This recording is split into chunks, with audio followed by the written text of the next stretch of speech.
어제 윤석열 대통령 기자회견 여러분들 다 보셨습니다. 저도 뭐 봤고 한데 참 마음이 많이 무겁습니다. 윤 대통령은 지금 비상 응급 체계가 별 문제가 없다. 응급실이 그리고 정상적으로 가동되고 있다. 별 문제가 없을 것이다라고 이야기를 하셨지만 오늘 아침 의사들의 어떤 증언들, 각 병원들의 의사 상황들이 속속 보도가 되면서 정말 대통령이 한 시간만이라도 제발 응급실에 좀 와서 봐달라라는 이야기까지 나오고 있습니다. 그만큼 현장 상황을 잘 지금 못 챙기고 계신 거 아닌가라는 느낌을 지울 수가 없습니다. 어제 저녁에 언론사들의 보도에 따르면 호남 지역과 충청 지역에 있는 산모들이 애를 받아줄 수 있는 병원이 없어서 119 앰뷸런스를 타고 수원까지 와서 애를 낳았다, 이런 이야기가 있습니다.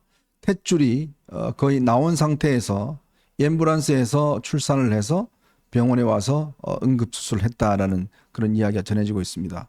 왜 그런가 봤더니 그 지역에서 받아줄 수 있는 병원이 없다는 이야기를 듣고 이 수원까지 올라왔다는 겁니다. 글쎄요, 이것도 가짜 뉴스일까요? 이것도 뭐 지어낸 이야기일까요? 오늘 아침에 한 라디오에 이대 목동병원 응급 전문의가 나와서 인터뷰를 쭉 했는데 저는 그 내용을 듣고 정말 참 절망감이 느껴질 정도였습니다. 그나마 이대 목동병원은 그래도 이 서남권의 핵심적인 광역응급센터인데 그 병원마저도 지금 정말 마지막 절망의 상황에 놓여 있다는 사실을 나와 이야기 들으면서 도대체 이 대통령은 누구의 보고를 듣고 지금 별 문제가 없다고 이야기하는지, 보건복지부 장관은 지금 정상 가동되고 있다라고 이야기를 하는지 이 괴리가 너무 큽니다. 저희들 기자들이 일일이 현장 가서 다 확인하고 있습니다. 기자들이 현장 안 가보는 거 아닙니다. 어제 대통령이 현장 좀 가보라고 이야기했는데 이미 기자들 다 현장 가서 다 의사들 만나고 환자들 만나고 그렇게 취재하고 있습니다. 본인만 그렇게 보고받는 거 아닙니다. 근데 그거를 다 믿지 않으시니 이걸 어떻게 하겠습니까? 참으로 답답한 마음을 지울 수가 없습니다. 이렇게 대통령과 현실의 이 인식차가 이렇게 크다면 뭔가 일이 벌어질 것 같은 느낌을 지울 수가 없습니다. 정말 일이 안 일어나야 되는데 근데 점점 이 한계 상황이 닥쳐오는 것 같습니다. 저도 마찬가지고 가정이 다 있고 여러분들 아마 집에도 식구들 다 있고 부모님들 모시고 있을 겁니다. 근데 요즘은요, 인사하면 제발 아프지 마세요 라는 게 인사말이 될 정도였습니다. 병원에 갈 수 없으니까 그렇죠. 그만큼 우리 상황이 심각한데 용산 대통령실은 괜찮다고 하니 누구의 말을 믿어야 될지 모르겠습니다. 자, 몇 가지 지금 긴급하게 들어온 소식부터 여러분들에게 좀 전해드리겠습니다. 지금 2021년 민주당 전당대회 앞두고 현역 의원들한테 300만 원씩 당시에 돈을 뿌린 혐의로 기소된 의원 3명에 대한 1심 선고 공판이 있었습니다. 민주당 돈봉투 사건이죠. 오늘 형사 27부로 해서 이성만 윤관석 전 의원, 이 양반들은 출마하지 않았죠. 각각 징역 9개월에 집행유예 2년, 그리고 현역 의원인 허종식 의원에게는 징역 3개월에 집행유예 1년을 선고가 됐습니다. 만약 허종식 의원은 형이 확정이 되면 의원직을 상실하는 형이라고 합니다. 이 돈봉투 사건 처음으로 일단 선고가 난 겁니다. 아직 6명인가요? 의원들이 더 지금 조사를 받고 있습니다. 그럼 앞으로 비슷한 형량이 나오지 않을까라는 생각이 듭니다. 참 송영길 이 돈봉투 사건 오랫동안 논란이 됐었는데 결국 1심 판결이 내려진 것 같습니다. 역시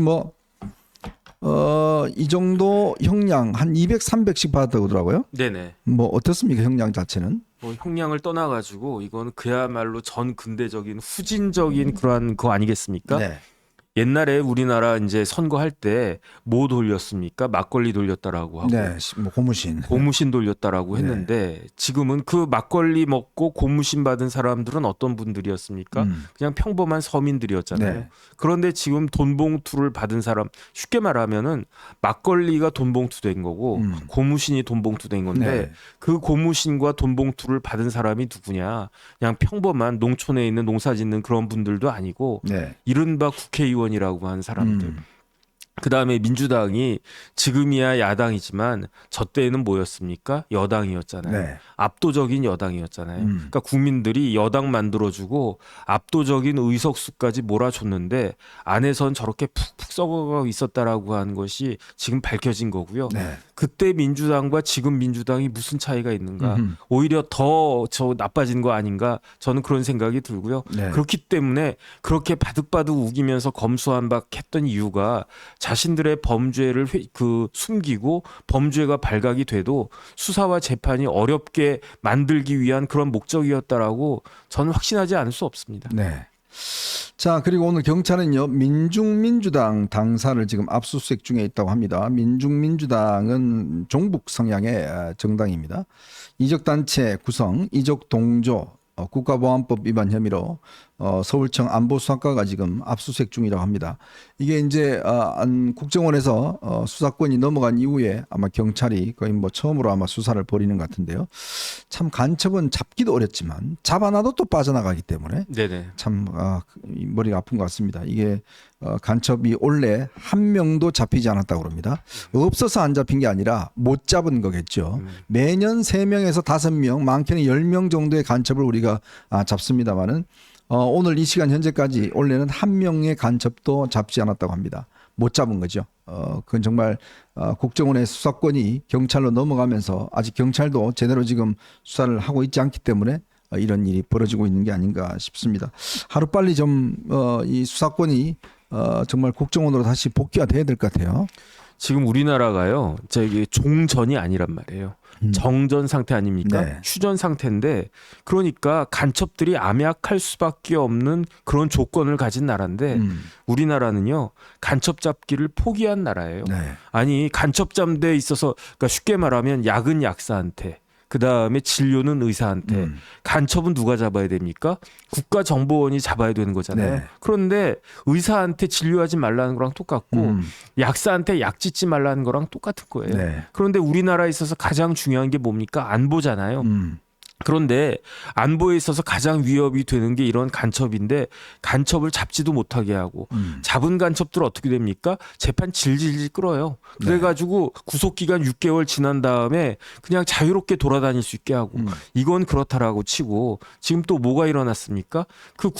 정보사 이런 데에서 그럼요. 정보가 술술술 새 나가요. 그래서 네. 기껏 우리나라가 정말로 엄청난 그 노력으로 엄청난 비용과 노력을 통해 가서 그 심어놓은 그 휴민트들이 그런 분들이 우리나라를 위해서 일했던 그런 분들이 다 북한에서 고사포로 쏴 죽였다는 이야기 아니겠습니까? 네. 김정은이가 그런 우리나라 그 휴민트들은 고사포로 쏴 죽이고 있는데 우리나라는 간첩이 그냥 활개치도록 잡지도 않고 그냥 내버려두는 그런 상황이 되는 겁니다. 이거는 진짜로 우리 국민들이 긴장해야 될 수밖에 없는 그런 상황이 아닌가 저는 그런 생각합니다. 네, 참 걱정이 많이 됩니다. 자, 그리고 오늘 한국갤럽이 정기 여론조사 결과가 나왔습니다. 지난 27일, 29일 조사한 결과인데요. 윤석열 대통령에 대한 국정수행 평가, 긍정적인 국정수행했다는 응답자가 23%입니다. 지금 최저가 지난 4월 말 21%였는데 거기 비슷한 것 같아요. 지난 보다 상당히 4%포인트나 떨어졌습니다. 참 걱정스럽습니다. 정당 지지도는 국민의힘은 30%, 더불어민주당은 31%, 조국혁신당은 7%, 국민의힘이 한 2% 정도 떨어졌다라는 것 같습니다. 글쎄요, 참 이번 주 조사도 그렇지만 저는 진짜 걱정이 다음 주 조사가 걱정이 많습니다. 오늘 어제 기자회견 그 결과가 그렇게 썩 반응이 좋지 않은 것 같습니다. 만약 이렇게 될 경우에 다음 주 조사가 얼마나 나올지 참 걱정스럽습니다. 자, 어떤 분들은 저희들한테 자꾸 왜 대통령을 비판하느냐, 왜 당정이 한 목소리 못 내느냐라고들 하십니다. 저는 뭐 우리는 당이 아니니까요. 근데 여러분 한번 이렇게 생각해 보시죠. 지금 우리가 어떤 정치적인 목적 가지고 뭐 누구를 뭐 편을 들어서 비판하는 거 아닙니다. 그만큼 지금의 상황이 굉장히 위중하고 정말 우리 보수에게는 굉장히 중요한 상황이다. 옛날에는 보수는요, 유능하다, 그래도 능력 있다, 이런 걸로 보수는 평가를 받았습니다. 근데 지금 보수가 무능하다라는 그런 프레임에 갇힐 수 있는 그런 상황입니다. 결국 국민의 생명과 이 안전이 보장되지 않으면 아마 이 많은 국민들은 또 한 번 보수에게 심판을 내릴 것 같습니다.